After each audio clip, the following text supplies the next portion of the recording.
নমস্কার বন্ধুরা, চলে এসেছি আবার নতুন একটা ভিডিও নিয়ে তোমাদের সামনে। তো আজকে সকালবেলা আবার সেই একই রকম গরম, প্রচুর রোদ উঠেছে আমাদের এখানে। তো এই দেখো রাতের বেলা এই আমাদের গাছের আমগুলো পড়েছিল। তো সকালবেলা উঠান ঝাড় দিতে গিয়ে আমগুলো কুড়িয়ে নিয়ে এসেছি। আরও কয়েকটা আম রয়েইছে। তো আম তো অনেক উঁচু গাছ, সেখান থেকে পড়ে ফেটে যায় আমগুলো। এই দেখো এরকম করে ফেটে যায়, অনেক উঁচুর থেকে পড়ে ফেটে যায়। তো যাই হোক, এই আমগুলো আজকে চাটনি রান্না করব। আর এখানে রয়েছে দেখো এই যে চাল কুমড়ো ঘন্ট করব। আর এখানে পটল রয়েছে, পটল দিয়ে আলু দিয়ে শুকনো করে একটা ডালে বড়ি দিয়ে তরকারি করবো। এই দেখো ডালের বড়ি, তো ডালের বড়িটা রেখে দিলাম। আর এটাই হচ্ছে আজকের রান্নার মেনু, তোমাদের সঙ্গে একটু শেয়ার করে নিলাম।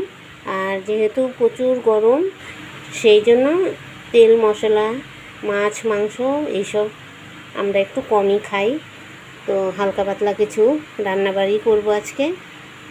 চলো ভিডিওটা দেখতে থাকো। আর আমি এইসব এখন কাটা বাছা করে নিই, তারপর আবার আসছি। তো বন্ধুরা দেখো, সব কিছু আমি ধুয়ে এই দেখো কেটে নিয়েছি, রান্নার জন্য রেডি করে নিলাম। এখন এই দেখো আমটাও কাটা হয়ে গেছে, চাটনি করব।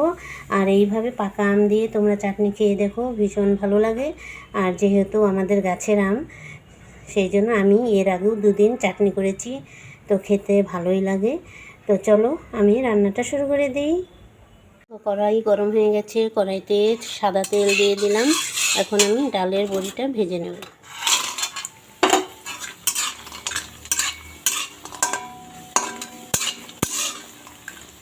ভালো করে বড়িটা ভেজে তুলে নেব, তারপর তরকারিটা রান্না বসিয়ে দেব।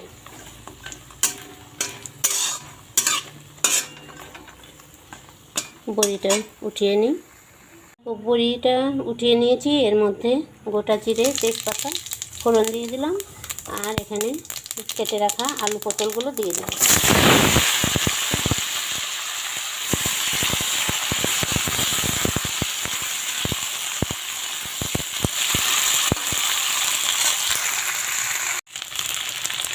এখানে পরিমাণ মতো লবণ দিয়ে দিলাম, আর দিয়ে দেবো হলুদ গুঁড়ো।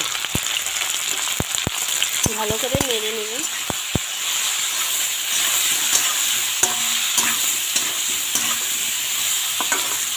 এটা একটু ঢাকা দিয়ে দেব। আলু পটলটা ভালো করে ঢাকা দিয়ে সিদ্ধ করে নেব।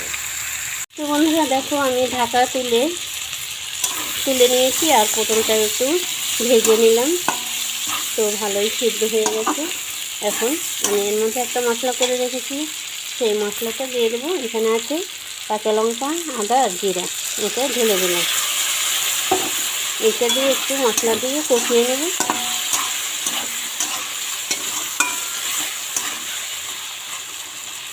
ভালো করে কষিয়ে নিয়ে আসি। তো বন্ধুরা দেখো, আমার মশলাটা কষানো হয়ে গেছে। এখন আমি এর মধ্যে পরিমাণ মতো জল ঢেলে দেবো।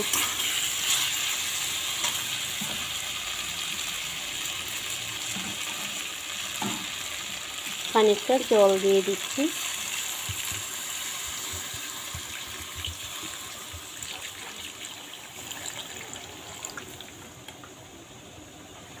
তরকারিটা একটু মাখা মাখা হবে, সেই জন্য জলটা একটু কম দিলাম।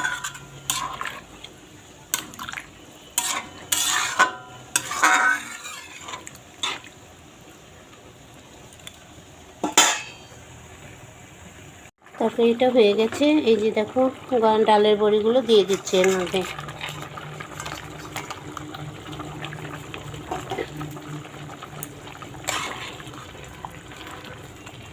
এবার নামানোর আগে একটু গরম মশলা ছড়িয়ে দিয়ে নামিয়ে নেব।